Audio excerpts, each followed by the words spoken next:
क्या होता है जब एक सामान्य जीवन अप्रत्याशित मोड़ ले लेता है। बिखरते परिवार की आशा एक ऐसी ही कहानी है जो राधिका और विजय के जीवन के गहरे और अनदेखे पहलुओं को उजागर करती है। एक साधारण गृहिणी राधिका, जिसकी जिंदगी खुशियों से भरी हुई थी, अचानक एक ऐसे मोड़ पर आकर खड़ी हो जाती है जहां वह अपने सपनों को टूटते हुए देखती है।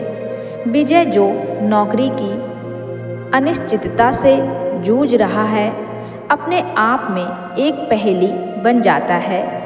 यह कहानी हमें जिंदगी के उस सफ़र पर ले जाती है जहां खुशियां और आशाएं, दर्द और निराशा के बीच एक बारीक सीमा पर टिकी होती है। एक ऐसा सफ़र जहां हर कदम पर रिश्तों की परख होती है। इस लव हार्ट टचिंग कहानी में एक नया अनुभव होता है जो ना सिर्फ राधिका और विजय के जीवन को बदल देता है, बल्कि हर एक इंसान को भी एक गहरे भावनात्मक सफ़र पर ले जाता है। तो चलिए कहानी को शुरू करते हैं।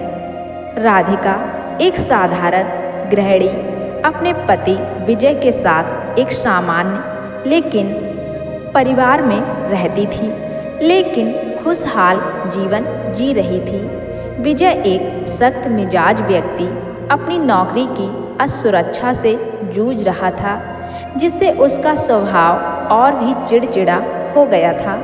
राधिका के पहली बार गर्भवती होने की खबर ने परिवार में एक नई उम्मीद जगाई थी, लेकिन उन्हें क्या पता था कि जल्दी ही कुछ ऐसा हो जाएगा जो उनकी दुनिया ही उजाड़ देगा।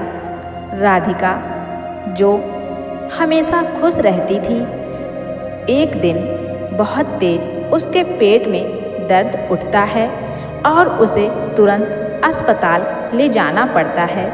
वहीं विजय हॉस्पिटल में डॉक्टर के कमरे के बाहर राधिका का इंतजार कर रहा था। राधिका जैसे ही डॉक्टर से मिलकर बाहर आती है, उसके चेहरे पे गहरी मायूसी कोई राज छुपाए हुए थी। राधिका को समझ में नहीं आ रहा था कि वो विजय को एक खबर कैसे बताएगी। बड़ी हिम्मत जुटाकर उसने विजय का हाथ थामा और बहुत पूछने पर बताया कि वो माँ नहीं बन सकती। इस दुर्घटना के बाद कई दिनों तक राधिका का मन गहरे दुख और अवसाद से भर गया। उसके जीवन का हर पल, जो कभी खुशियों से भरा हुआ था, अब वीरान और उदासीन हो गया था। पहली बार माँ बनने का सुख उसे नसीब नहीं हो सका। उसकी आँखों में जो कभी चमक थी, अब उसमें एक गहरी उदासी छाई हुई थी। वहीं विजय, जो पहले से ही नौकरी के तनाव और आर्थिक चिंताओं से ग्रस्त था, इस घटना के बाद और भी अधिक गुस्से में था।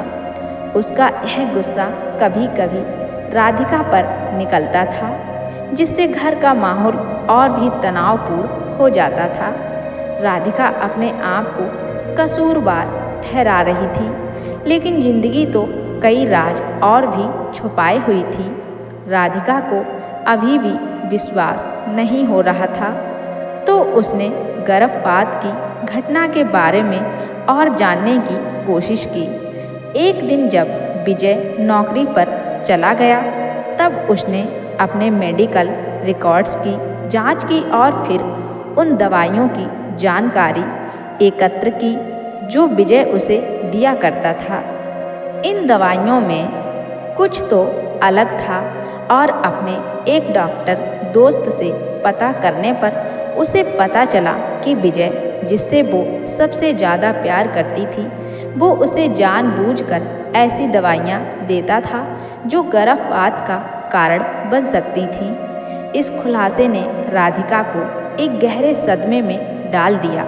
वह सोचने लगी कि क्या उसका अपना पति, जिस पर उसने इतना भरोसा किया था, वास्तव में उसके और उसके अजन्मे बच्चे के प्रति इतना क्रूर हो सकता है।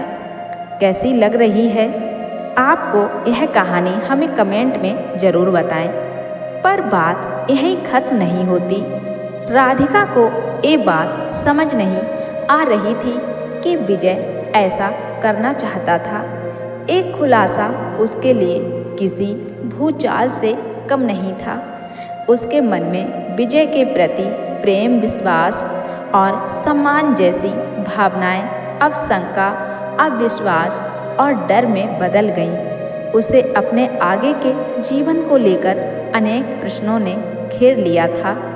आखिर क्यों विजय नहीं चाहता था कोई बच्चा? राधिका, जिसने हमेशा विजय पर अटूट विश्वास किया था, उसे हाल ही में विजय के व्यवहार में एक अजीब सा परिवर्तन दिखाई देने लगा। वह अक्सर देर रात तक बाहर रहता और कभी कभी तो उसके कपड़ों पर अजनबी इत्र की खुशबू भी आती थी। राधिका के मन में विजय के प्रति शंका और अविश्वास के बीज बो दिए गए थे। उसे लगने लगा था कि शायद विजय का किसी और महिला के साथ अफेयर चल रहा है। राधिका ने विजय से इस बात का सामना करने का निर्णय लिया। वह उससे उसके कथित अफेयर के बारे में सवाल करती है और तब विजय ने एक अनपेक्षित खुलासा किया। उसने बताया कि उसके देर रात तक बाहर रहने और कपड़ों पर अजनबी इत्र की खुशबू आने का कारण उसके एक बीमारी मित्र की देखभाल करना था, जिसे वह निजी तौर पर मदद कर रहा था। ये सुनकर राधिका को एक तरफ तो समझ नहीं आ रहा था कि वो क्या करे, और उसे बहुत बुरा भी बहुत लग रहा था कि उसने विजय को कितना गलत समझा। वहीं दूसरी तरफ उसके मन में अभी भी वो पुराना सवाल खटक रहा था कि आखिर क्यों विजय नहीं चाहता था कोई बच्चा। राधिका को ये बात बहुत खाई जा रही थी कि विजय ने आखिर उसे गलत दवाइयाँ क्यों दी। उससे अब बिल्कुल रहा नहीं गया और उसने साइंस जुटाकर विजय से दोबारा सवाल किया, आखिर क्यों तुम नहीं चाहते थे कि मैं माँ बनूं? विजय की आंखें नम हो गईं और उनमें एक गहरी उलझन और पश्चाताप की झलक दिखाई दी। उसने गहरी सांस ली और बताया कि उसके पिता ने एक गंभीर आनुवांशिक बीमारी से पीड़ित होकर अपनी जान दे दी थी, जिसका खतरा विजय को भी था, इस डर से कि वह अपने बच्चे को वही दर्द नहीं दे सकता। उसने राधिका को गर्भपात की दवाइयाँ दी थीं। राधिका इस खुलासे से स्तंभ रह गई। उसे अपने पति के इस भयानक कृत्य पर गुस्सा आया, लेकिन साथ ही उसके मन में उसके प्रति एक विचित्र सहानुभूति भी जागी। उसने फैसला किया कि वह विजय को माफ़ नहीं कर सकती, लेकिन उसे इस बीमारी के डर से लड़ने में उसका साथ देगी। विजय ने माफ़ी मांगी और राधिका के साथ अपनी गलतियों को सुधारने का संकल्प लिया। दोनों ने मिलकर विजय की बीमारी का इलाज और जेनेटिक काउंसलिंग करवाई। उन्होंने एक नई शुरुआत की, जहां वे अपने दुखों को पीछे छोड़कर एक नए और स्वस्थ भविष्य की ओर बढ़ चले। साथ ही दोनों ने फैसला किया कि क्या हुआ अगर वो अपना बच्चा नहीं कर सकते, तो दुनिया में बहुत अनाथ बच्चे हैं जिन्हें कभी माँ बाप का प्यार नसीब नहीं हुआ।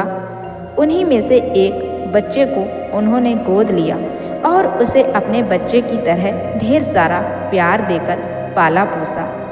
तो दोस्तों, ये कहानी हमें सिखाती है कि कभी कभी हम कुछ भला करना चाहते हैं, लेकिन ना चाहते हुए भी काफ़ी कुछ बुरा हो जाता है।